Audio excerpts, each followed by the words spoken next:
Welcome to C21 Drive Time. Our team of realtors will be sharing industry news and insights, the occasional interview with interesting people, and some of the most unreal real estate stories you have ever heard. And here's our hosts. Hey everyone, welcome back to another episode of C21 Drive Time, a podcast hosted by C21 Drive here in Lloydminster. We've got a great episode for you today. We've got not only some real estate talk, but some interesting guests. And I'm going to enlighten you, if that's the right word perhaps, with another unreal real estate story. Just a little bit of my adventures in the real estate industry. Hey everyone. So thanks for tuning in so far. So for a little twist or interesting guest here today, I've got Jeff Shellenberg. Jeff's a home inspector in town with Pillar to Post Home Inspections.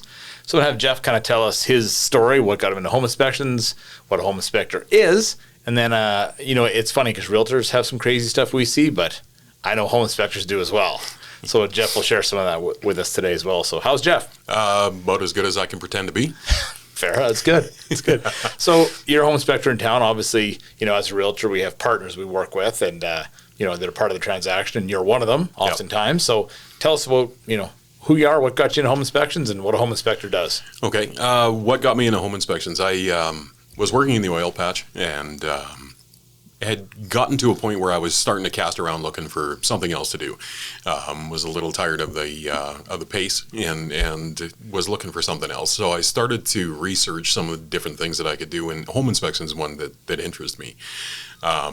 I'd never had any actual training as a carpenter or anything like that, but with Dad having built his own cabin and built his own house and garages and sheds and everything else, I always had my hands in it in one way or another and felt like I had a reasonable level of knowledge in that way. And the home inspection things interested me. So happened to be looking in the paper one day and there happened to be a home inspection outfit for sale. And I'd had one of those days at work where been there. It's like, I don't know how much more of this I can take. And got on the phone and made a phone call and started the process. And shortly thereafter, I was out of the patch and into home inspection. Nice. And you're a teacher by trade as well, I believe. Yeah. We came out in... a long time ago. When I came out, there weren't a whole lot of jobs around and were pretty hard to come by. So I ended up going into the patch thinking this was going to be short term, just as a fill-in. And by the time jobs started to show up again, I'd kind of lost interest. And honestly, at that point, wasn't willing to take the pay cut. So I ended up sticking with working in the patch. But yeah, it's always been in my background, as like I say, the teaching. So I'm fully certified as a teacher, just haven't ever done it, full time. I did a bunch of subbing and stuff like that, but never did manage to land full-time work. Right. Okay. So, I'm familiar obviously with the home inspection and what you do. Kind of explain how a home inspection works, because I think some people, from my experience, have this idea that it's like an engineer's report. Like, every single thing structurally about what's going on in the house. Tell us kind of how a home inspection works, I guess maybe the 30,000 foot view. Okay. When people say, what are you looking for when you do a home inspection? My short answer is I'm looking for anything that's going to risk your safety or cost you money. Right. Thereon, I kind of explain what I do. Now, basically, I'll start around the outside. We're looking at grading. We're looking at outside finishes from siding, windows. We'll get up on the roof as long as it's safe to do so and let you know what your roofing looks like, your flashings, that sort of thing. Getting into the house, we'll get into the attic space, again, as long as it's safe to do so. Give you an idea of what it looks like as far as ventilation, insulation, that sort of thing. In the basement, we're going to check all of your exterior walls for moisture. We're going to open up your electrical panel. We're going to run your furnace. We're going to run your water heater. We're going to have a look at open up your electrical panel and have a look in there. After that, we're going through the house, basically running everything and looking for anything that isn't as it should be. The important thing to know is there's limitations to what we can do. Right. Safety limitations, like for example, you've got a 612 pitch on a roof. Nobody's going up there. True. Well, or they might, but they're coming down a whole lot faster than they want to. Fair enough. Yeah. And things like I can't Mike Holmes it. Right? Yeah. I use that example quite a bit, where you'll see Mike Holmes do his homes inspection. Well, that's great, Mike. You can kick a hole in the wall. I can't. Right? Yeah. There's limitations to what we can get to reasonably, right, without doing damage. So it's it's a visual inspection where, you'll take off access panels that are meant to be taken off, but you're not going to start taking apart components. It's just not something that you're going to be allowed to do. So after having gone through the house, we'll have a full list of all the deficiencies from the big stuff to the little stuff. We'll try and let you know what the more important stuff is, kind of give you a general idea on when we suggest you get these things done. So, maybe you've got a water penetration issue. Obviously, that needs to be dealt with immediately. Or you've got a leaking water heater. You got to do that one right away. Whereas, the soffit and the fascia could stand a paint, but this year, next year kind of thing. Right. Or if you got a roof, you can say, a roof can be anything from, you've got 3 to 5, or geez, it should have been done yesterday. So basically the whole idea is we're trying to give you a better idea of what you're up against as far as ownership of the house goes. What are the deficiencies that should be dealt with, and basically trying to give you more comfort as far as what's the condition of the house, what are the things that I'm going to be up against soon in the longer term, and give you a better idea of what your ownership is going to cost you. Cool. And I know you guys have some kind of specific tools to the job. You got some really neat stuff you use technology-wise, so maybe share that with people, because I know some are pretty incredible. Yeah, well, there's the pretty basic stuff. Really, the technology stuff started with moisture meters. Something as simple as a surface moisture meter, where you run the meter across the wall and it'll read, moisture levels within about 3/4 of an inch of the wall. So if you're looking at drywall, especially in the bottom of a basement wall, that if there's moisture in behind there, quite often you can pick it up with that. Right. Going beyond that, infrared. Where the infrared camera actually gives you a visual picture of surface temperatures. Now, it's not necessarily telling you that the wall where it's a little darker, where it's a little colder, is moisture, but it gives you an idea that there might be moisture in spots like that, and then you can confirm that with a moisture meter. Technology-wise, beyond that, drones have been wonderful. There's lots of roofs, 2-story roofs that you couldn't get on before. There was just no safe way to do it. And now with a drone, you can just fly it up and have a look. And although it's not as good as walking the roof, it's the next best thing. So it gives you access to stuff you might not have had otherwise. I got a sewer camera. So if you're looking at an older property with some old clay tile and stuff like that for drainage, or a place where, there's lots of trees in the front yard and stuff, we can scope from, a clean out in the house and scope through the sewer and have a look and see if there's anything going on there that, again, something you obviously wouldn't have seen on a normal visual inspection. What else are we running right now? Well, I know you've got the little 3D walkthrough thing that's pretty neat too. Right, yeah, and that's kind of the latest thing we've added is we have 360 cameras. So we take 360-degree pictures from around the outside and every room in the house. And what you can do is there's different levels of packages. You can upgrade to more fancy or less, but every inspection has those 360 pictures. So what you can do is you can go room by room. You can have a look at that picture and you can do a full pan. So it's like you're standing in the middle of the room. You can see everything all the way around you. Nice. And so the idea then is you can take a deficiency or a problem found in the inspection, you can cross-reference it to where that actual room is in the house, and the buyer can get a real good idea where more specifically maybe the problem is or where the issue is. And actually, if you're in the room, let's say there was a leak in the dishwasher, and you're looking at those pictures and you're looking at the picture in the kitchen. Right. On the sidebar, it'll actually highlight. There'll be highlights on the sidebar. If you click on that, it'll actually take you to the same comment from the report. Cool. So as you're in that room, looking around in that room, you click on the sidebar, it'll show you what the deficiencies were in that room with the picture and the commentary from the report right there. Nice. So it's not a matter of having two different ones and trying to go, okay, the report says it was here, and then go look at the pictures.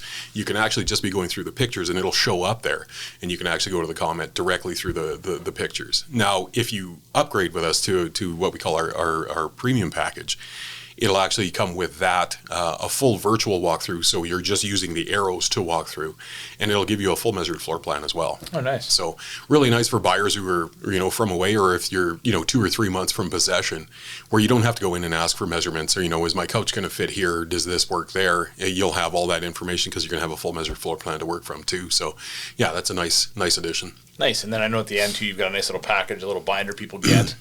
The inspections all also emailed out to them, which we appreciate, because then if there's an issue, we can kind of cut and paste what we need out of it and send it off if we have to into the sellers or the seller's realtor to try and discuss a potential issue that we can maybe rectify or address. So. Yeah, and when it's nice to have the paper copy, because when you're sitting down across from somebody at the end of the inspection, you can actually flip through and have a look at everything. But then, we do email out a copy, so everybody's working on the same paperwork. Right. It's not word of mouth or anything. Everybody's got the exact same copy. We also do produce a summary, which is going to be the more important issues, and we'll send that out too, where usually more useful for you, where it kind of delineates more of the important issues rather than the, needs a coat of paint. Right, understandable. Yeah. Well, I know having gone through, how many have you done? Thousands of home inspections? 11 years, just north of 3,500. So having gone through 3,500 home inspections, I'm quite certain you've seen anything and everything.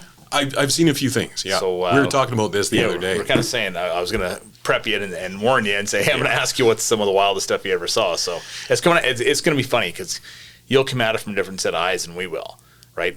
Yeah. You'll see more, structural end of things and things that people did that maybe construction-wise wasn't the brightest. But, let's hear them. Well, when I tell people, you go out to do a home inspection and say, look, 3,500 houses, a house is a house is a house. I get to remove all emotion from it, right?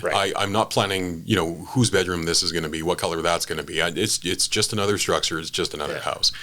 So one of the things we were talking about earlier is that, what's the worst house you've ever been in? Well, usually those are really god-awful, terrible ones that would make you just absolutely shake your head. They're not getting inspections. They're too far gone. They're too far gone.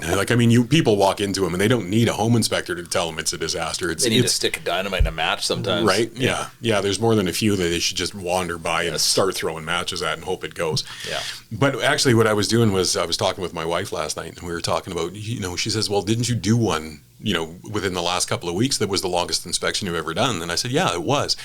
And normally I can go do a home inspection 2.5 to 3 hours. I've got a printed report ready to go. We can sit down and go through it. I was at the 4-hour mark and I was still writing. And it wasn't that any one thing was that terribly bad. It was that it was everything. It was heating, cooling, it was plumbing, it was structure, it was water penetration, it was the roofing, it was just everything. And every room I walked into, I had something else to write. So you get those ones. But I wrote myself a few notes as I was thinking about them last night. Like I say, after 10 years, they do start to fold together after a while. But one of them was, one of the notes I made for myself was foundation snowballs. Now, by way of explanation, it was an older home in Vermilion, and I won't say any more about which one or where it was. Yep. But it had an old concrete foundation. Now the footing was concrete and rubble, so basically it was stone with a bunch of concrete, and they used the stone so they didn't have to use as much concrete, and then they poured a concrete wall on top of this. And as you go downstairs, it's obvious that it's moist. You can smell it. You can feel it. Right. And I know the one corner is going to be the worst because the grading is terrible and the ground is still soft over there and it hasn't rained in 2 weeks. So I go off to that corner just to find out how bad it is, and I can see that it's wet. Well, I get up there and I put my hand on it, and the concrete just kind of comes away. Ooh. Like you're peeling frosting off of a cupcake. Oh boy. So I literally, because I was curious to see if I could, I ran my hand down the wall and I made enough to make myself a snowball out of concrete. No way. Yeah. Holy cow. Yeah. So that was one.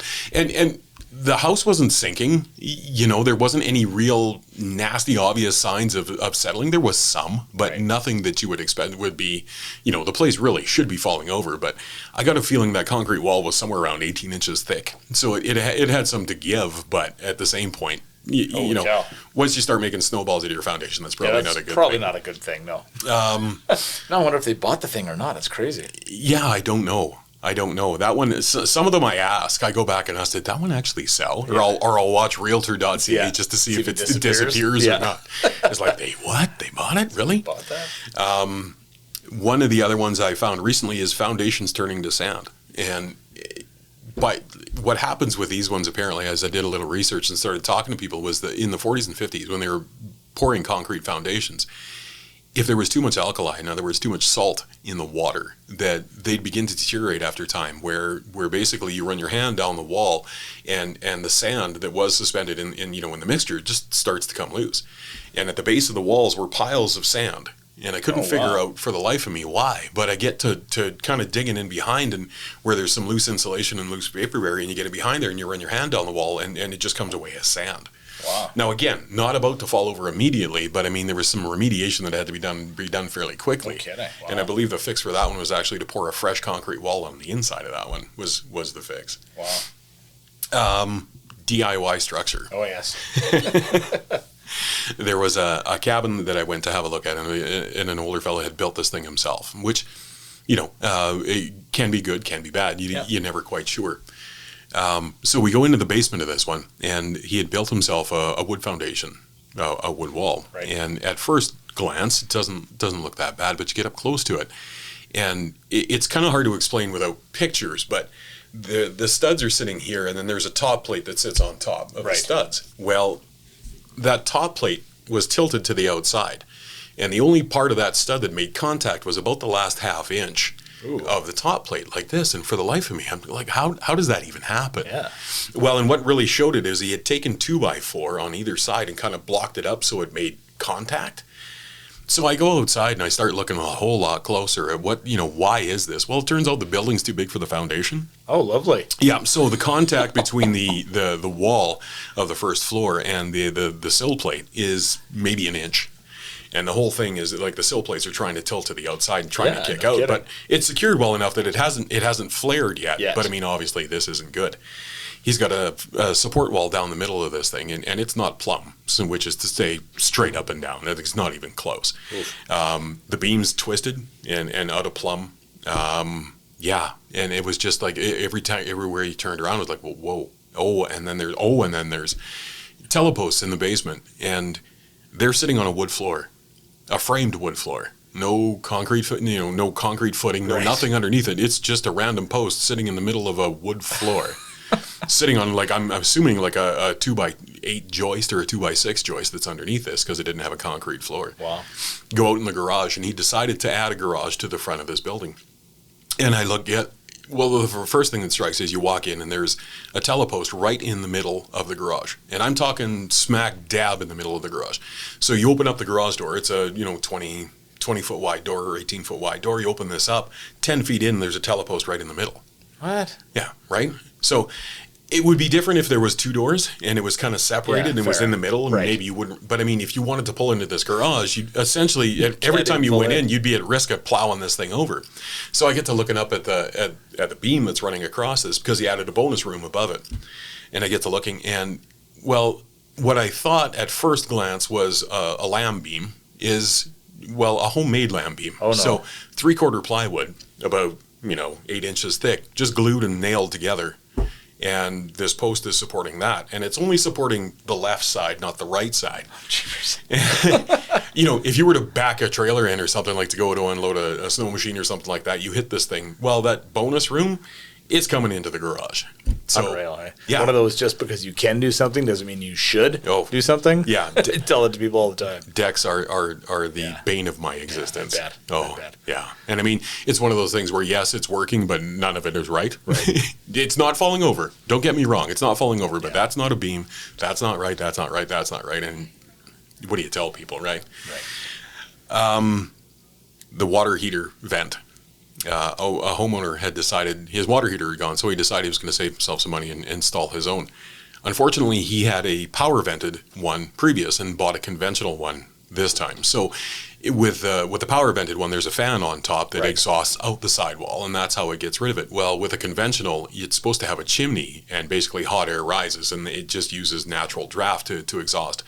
So he decided to buy the cheaper one without the power vent on top, and just ran what essentially was a corrugated dryer vent on the top and out the sidewall. Nice.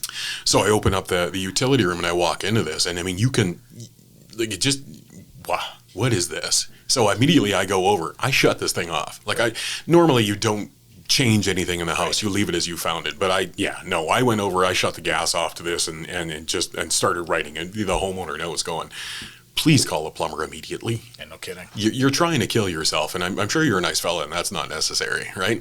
Like, I'm sure you saved yourself a couple $100, but in the end, no, you didn't, because now you still got to go buy one, and And it's one of those ones where you want to go to them and ask them, like, has anybody been complaining about headaches? Yeah, no doubt. Yeah, any of the kids who are sleeping in the bedrooms next door, any of them had headaches lately? You know, a little trouble getting up in the morning? Yeah, you guys see it all. You know, we think we do, but we see part of the puzzle, I guess, and you guys see the other part. But well, thanks for your time, Jeff. Appreciate it, and those are some awesome stories. And thank you for again filling in everybody. You know what the role of home inspector is. We appreciate your knowledge, appreciate you sharing with us today, and all the best. Thank you very much. My pleasure. One of the things in the industry I always talk about is that I always get asked, seems like everybody eventually asks me, what's the craziest, weirdest, wildest thing you've ever seen in a house? And so that, of course, as anybody who's listened to this knows, spurred on part of one of the reasons I wanted to do some of this. I've been lucky to have had a few weird experiences that I like to share with people. This one won't be quite as, let's say, graphic or perhaps X-rated as the as the original one, but it's one that I like to tell nonetheless, and it's a little strange. So many years ago, I was in Red Deer selling homes there, and there was a house came on the market. It was a foreclosure, really, really good buy. So I called up a client of mine. He has numerous properties in Red Deer and is always looking for another, foreclosure or a really good deal. So I call him up, say, hey, this is on the market. I don't think it's going to last too long. Let's go maybe have a look at this. He agrees. Yep, good idea. I line it up, head over there. Nice area of town, nice little, bi-level, ordinary, 900 square foot house. There's tons of them there.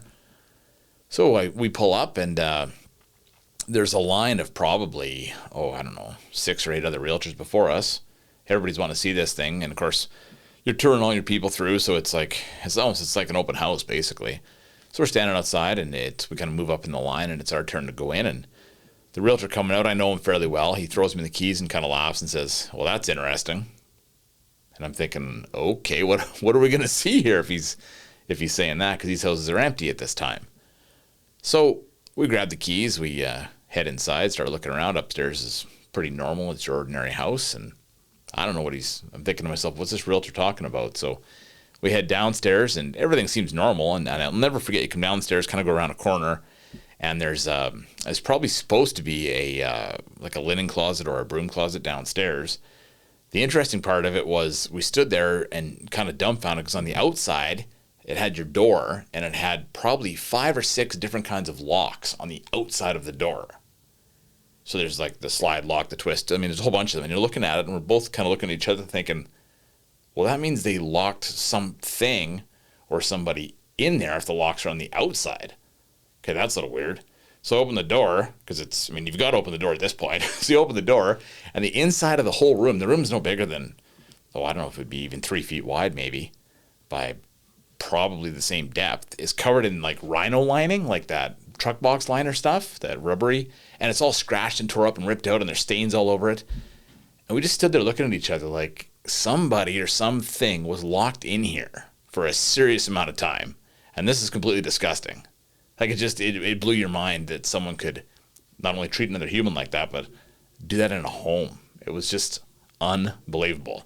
So I kind of looked at Corey, and he looks at me, and I said, "What do you think?" And he's like, "No, that room kind of did it for me. I'm good. I think we'll pass on this one." I said, "Yeah, I don't blame you."